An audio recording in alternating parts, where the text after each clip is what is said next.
Ok, este é um vídeo de update de notícias e informações sobre o Japão e as relações entre o Japão e a Rússia e o Japão e a Ucrânia neste momento, que é um tema que eu acho que é bastante sensível. Vou comentar as notícias que saíram no Japan Times e outras coisas porque são fontes de informação que os ocidentais podem confirmar o que eu estou a dizer. Portanto, basicamente o presidente Zelensky da Ucrânia manifestou interesse em pronunciar-se junto do parlamento japonês diretamente. As notícias sobre a possibilidade dele se pronunciar junto do parlamento japonês tiveram algum impacto junto da população japonesa, dos noticiários e mesmo dos comentadores políticos, porque as relações entre o Japão e a Rússia já são suficientemente tensas e tensas há muito tempo. Então, não vou tentar transformar este vídeo em particular numa aula de história, porque isto é um update de notícias, mas basicamente a Rússia e o Japão têm relações conflituosas e difíceis, passivo-agressivas, porque precisam de conviver, mas ao mesmo tempo, tecnicamente, ainda não terminaram a sua guerra. O Japão teve a sua guerra da era moderna mais significativa, tendo como adversário a Rússia. As batalhas de 1905 e por aí definiram o equipamento militar japonês como sendo, e o próprio exército e a capacidade militar do Japão como nação como sendo de excelência, e catapultaram o Japão para o que se seguiram. Foram anos de crescimento, de militarismo junto da população.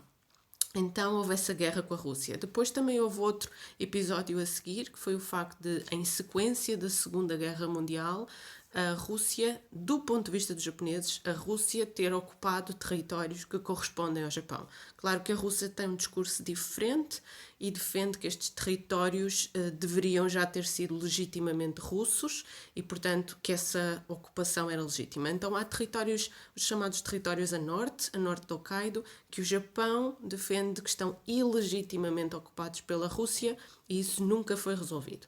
Ora bem, nesse contexto, portanto, nesse somatório de experiências e de background histórico, temos agora o presidente ucraniano a querer pronunciar-se junto do parlamento japonês, tal como fez, por exemplo, junto dos Estados Unidos, e, em particular, o artigo do Japan Times, que tem menos de 24 horas neste momento, diz que este encontro vai ter lugar na casa de House of Representatives, portanto no parlamento japonês, no edifício da Diet.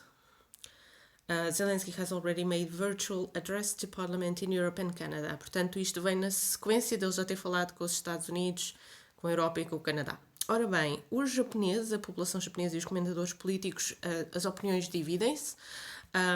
Eu acho que a esmagadora maioria da população, e não tenho honestamente uma percentagem para vos dar, porque essa percentagem não foi apurada, portanto não vale a pena indicar achamos que sim, achamos que não. Portanto, é apenas uma impressão empírica. A generalidade da população japonesa está muito sensível com o sofrimento das vítimas desta guerra. Em geral, todas elas, de ambos os lados. A população japonesa está muito sensível para a necessidade de apaziguar os refugiados e dar-lhes uma alternativa de vida. A população japonesa é particularmente sensível ao medo, eu diria mesmo até ao risco de desencadear um conflito atómico.